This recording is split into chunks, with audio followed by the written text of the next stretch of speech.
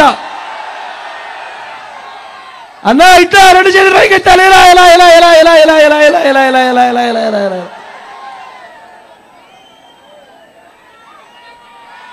అర్హులందరికీ 3 సెట్ల స్థలం, అర్హులందరికీ 3 సెట్ల స్థలం కట్టుకునేందుకు పక్కా ఇల్లు అన్నాడు చంద్రబాబు. నేను అడుగుతా ఉన్నా, ఇక్కడ ఇన్ని వేల మంది ఉన్నాడు, ఏ ఒక్కరికైనా 3 సెట్ల స్థలం కదా దేవుడు ఎరుగు, ఏ ఒక్కరికైనా ఒక్క సెట్ స్థలం అయినా ఇచ్చాడా అని అడుగుతా ఉన్నాడు మీ బిడ్డ.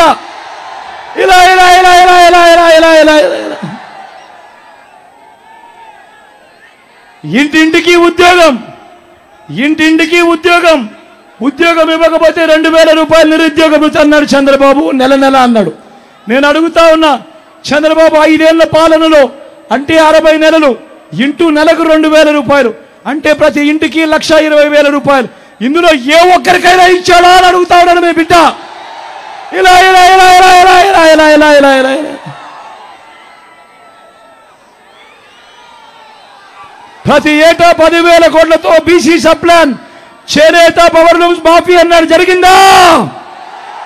ఉమెన్ ప్రొటెక్షన్ ఫోర్స్ ఏర్పాటు చేస్తామన్నారు, చేశారా? సింగపూర్కు మించి అభివృద్ధి చేస్తామన్నారు, చేశాడా? ప్రతి నగరంలోనూ హైటెక్ సిటీ అన్నారు, జరిగిందా? కైక్లూరులో కనిపిస్తా ఉందా? మరి నేను అడుగుతా ఉన్నా, 2014లో చంద్రబాబు స్వయాన సంతకం పెట్టి మీ ప్రతి ఇంటికి పంపించిన ఈ పాంఫ్లెట్లో ఆయన చెప్పిన దానిలలో కనీసం ఒక్కటంటే ఒక్కటైనా జరిగిందా అని అడుగుతా ఉన్నాడు మీ బిడ్డ. పోనీ ప్రత్యేక హోదా ఇచ్చాడా? దాన్ని అమ్మేశాడు. నేను అడుగుతా ఉన్నా, మరి ఇలాంటి వాళ్ళను నమ్మొచ్చా అన్న? నమ్మొచ్చా? 2 చేతులు పైకెత్తాలి సరే, నమ్మొచ్చా?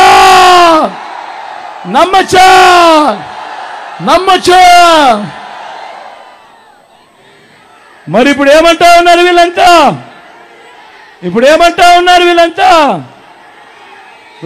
ఏమంటా ఉన్నారు?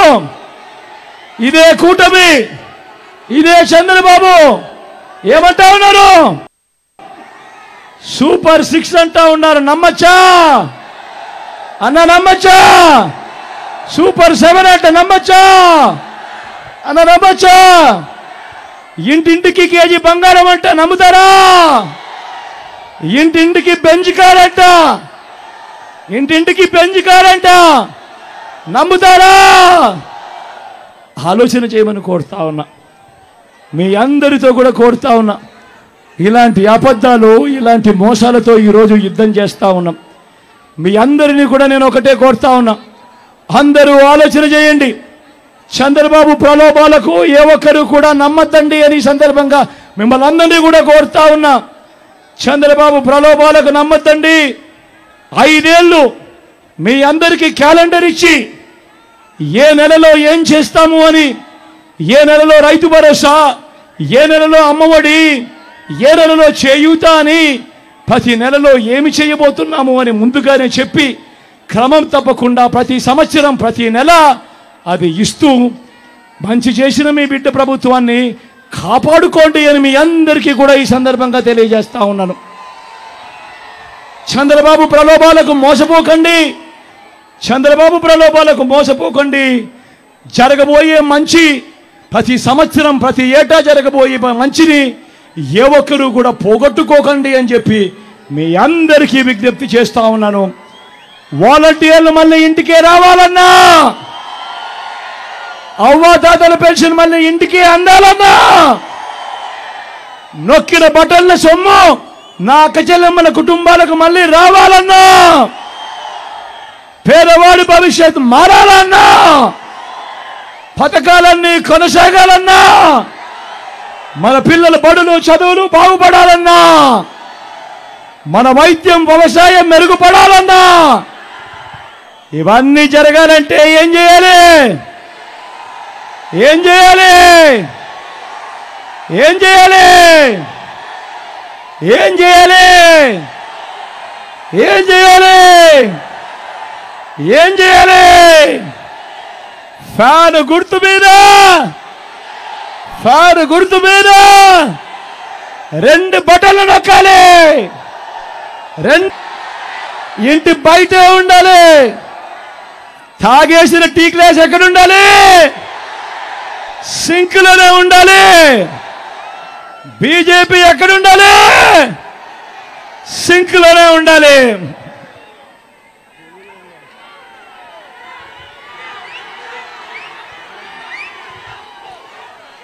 బీజేపీ కూడా చెరువులో ఉండాలి.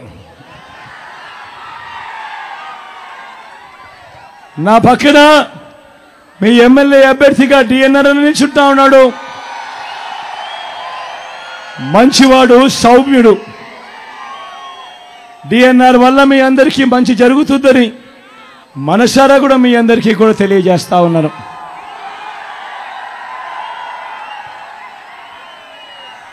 అన్నపై మీ చల్లని దీవెనలు, అన్నపై మీ చల్లని ఆశీస్సులు సంపూర్ణంగా ఉంచవలసిందిగా మీ బిడ్డ 2 చేతులు జోడించి పేరు పేరున ప్రార్థిస్తా ఉన్నాడు.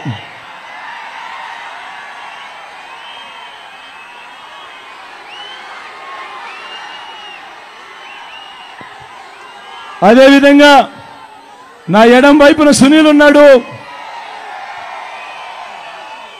నా ఎడం వైపున సునీల్ ఉన్నాడు. బీసీ కులానికి సంబంధించిన వ్యక్తి, మీలో ఒకడు, యువకుడు, ఉత్సాహవంతుడు, ఎంపీగా నిలబడతా ఉన్నాడు. మీ చల్లని దీవెనలు ఆశీస్సులు కోరుతా ఉన్నాడు. మీ చల్లని దీవెనలు ఆశీస్సులు నా తమ్ముడైన సునీల్పై ఉంచవలసిందిగా సవినయంగా మీ బిడ్డ 2 చేతులు జోడించి పేరు పేరున ప్రార్థిస్తా ఉన్నాడు. మాజీ సీఎం కేసీఆర్ మీడియాతో మాట్లాడుతున్నారు. లైవ్ లో చూద్దాం.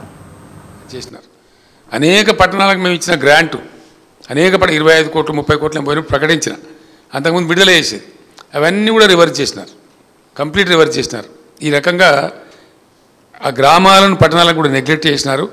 స్పష్టమైన తేడా బీఆర్ఎస్ ప్రభుత్వానికి ఇప్పుడున్న కాంగ్రెస్ ప్రభుత్వానికి అవి చూపెడుతున్నాయి. ఆ గ్రామాలు పట్టణాలు అద్దంలో చూపెడుతున్నాయి.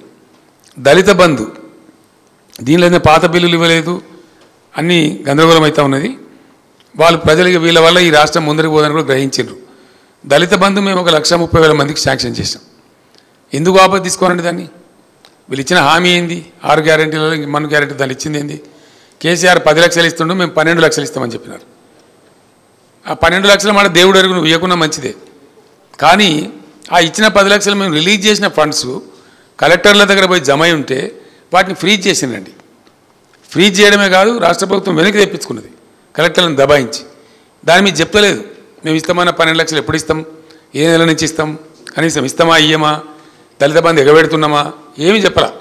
చెప్పకుండా నిరుపేదలైనటువంటి అట్టడుగు జాతి ప్రజలను బాగు చేద్దామని మేము ఒక హంబుల్ బిగినింగ్ చేస్తే ఆ రకంగా దాన్ని కూడా అట్లా చేసినారు. అంటే అది కూడా పెద్ద కోపానికి, దళిత వర్గాలలో కోపానికి కారణమవుతున్నది. గొల్ల కుర్మలకు మేము గొర్రెలు ఇచ్చినామండి. నేను ముఖ్యమంత్రి తర్వాత రివ్యూ చేస్తే రోజు ఇంపోర్ట్ అవుతున్న 1000 గొర్రెలు అని తెలిస్తే ఇది మంచిది కాదు రాష్ట్రానికి అని చెప్పి మనం గొర్రెలు పెంచాలి, మనకు 30 లక్షల మంది యాదవ జనాభా ఉందని దానికి పెద్ద కార్యక్రమం పెట్టి చేసినాం. చాలా సంతోషంగా పెంచినరు. అసలు కేసీఆర్ గొర్రెలు అని మాట్లాడేది ఊళ్ళలో, గ్రామాలలో. అట్లాంటి పరిస్థితి వచ్చినుండే. వచ్చి బ్రహ్మాండంగా షీప్ పాపులేషన్లో ఇండియాలో మనం నంబర్ 1 అయిపోయినాం, రాజస్థాన్ మించిపోయినాం. అట్లాంటిది అది బంద్ పెట్టేసినారు. ఇలా ఇస్తారా ఇయ్యరా అనిశ్చిత, వాళ్ళ డబ్బులు చెల్లించున్నారు యాదవులు, వాళ్ళంతా కోపం మీద ఉన్నారు. వీళ్ళు వాగ్దానం ఏం చేసినారు?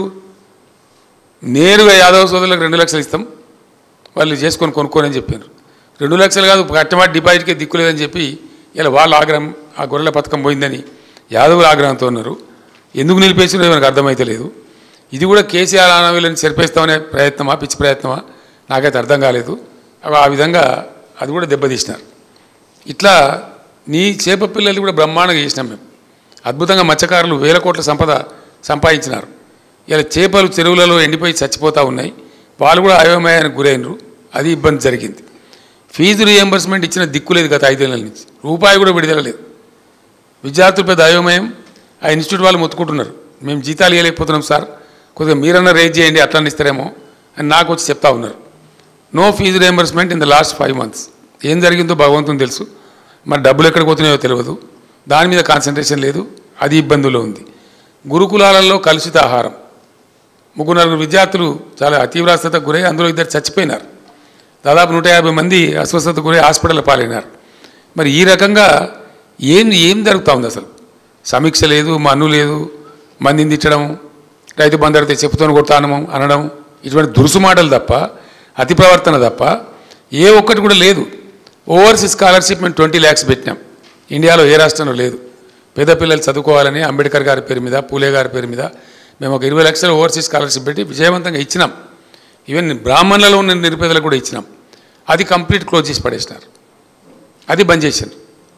ఇట్లా అనేక రంగాలలో, ఈవెన్ హెల్త్ డిపార్ట్మెంట్లో కూడా న్యూట్రిషన్ కిట్లు బంద్ చేసినారు, కేసీఆర్ కిట్లు బంద్ చేసినారు, దాని మీద లేబుల్స్ అంటిస్తూ ఉన్నారు కేసీఆర్ పేరున్నదని. అట్లనే అనేక దుర్మార్గ కార్యక్రమాలు జరుగుతూ ఉన్నాయి, వాటిని బంద్ పెట్టినారు. సీఎంఆర్ఎఫ్ అంటే అసలు మనకు ఈజీగా ఒక ఎమ్మెల్యేని కలిస్తే నిమిషాల లోపల తీసుకోవచ్చు అనేటువంటి అభిప్రాయం ఉండేది ప్రజలలో. ఎమ్మెల్యేనో ఎమ్మెల్సీనో ఎంపీ గారినో కలిస్తే సీఎంఆర్ఎఫ్ అడిగితే అసలు వద్దనకుండా ఇచ్చినాం, మేము నో అనకుండా ఇచ్చినాం. లక్షలాది కుటుంబాలు బాగుపడ్డాయి సీఎంఆర్ఎఫ్తో. అది కంప్లీట్ డెడ్ స్టాప్ చేసినారు, ఎప్పటి నుంచి ఇస్తారో తెలియదు.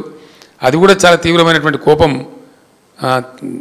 జరిగింది, ప్రజలలో బాగా కోపం ఉంది, అది కూడా ఒక రకంగా ఉన్నాయి.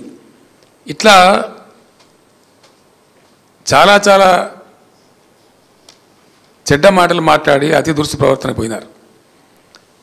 ఫైనల్గా వస్తే కోపాన్ని తెప్పించిన బాధ, ప్రజల కోపం తెప్పించిన బాధ ఏంటంటే, రోజు లేదా శాసనసభలో కానీ బయట కానీ అంత గలీజ్గా మాట్లాడుతూ, చండాలంగా మాట్లాడుతూ, జనరల్గా కేసీఆర్ని టైగర్ అంటారు మా వాళ్ళు, మా పార్టీ వాళ్ళు కానీ ప్రజలు కానీ అంటారు, పులి అంటారు. పులిని బోన్లో వేస్తాం, చెర్లపల్లి జైల్లో వేస్తాం, మేము చెర్లపల్లి జైల్లో డబుల్ బెడ్రూమ్ ఇల్లు కట్టిస్తాం, నా మీద చాలా చండాలంగా దురుసుగా మాట్లాడి ఒక దుర్మార్గమైన పద్ధతిలో దుర్భాషలు ఆడడం. ఎందుకు ఎత్తారని నాకు అర్థం కాదు, ఏం కారణం? నా మీద దుర్భాషలు మాట్లాడి నువ్వు సాధించేది ఏంది? తెలంగాణ 2014-15లో 1,24,000 కోట్ల పర్ క్యాపిటా ఉంటే